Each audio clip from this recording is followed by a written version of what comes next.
Hey you, and welcome to this video where I will help you out how to buy stocks on Pepperstone. Right now I'm using a demo account, so if you are using a demo account that is fine, but you can also do this for a live account. And what you need to do right now is go right here to the symbol list and go right here to public lists. Then from here we go to shares, and then right now we can select a share, or I call it stock, what you want to buy. So let's say we want to buy Amazon right there.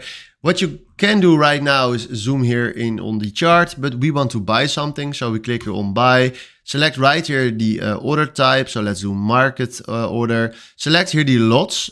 So let's do one piece of it.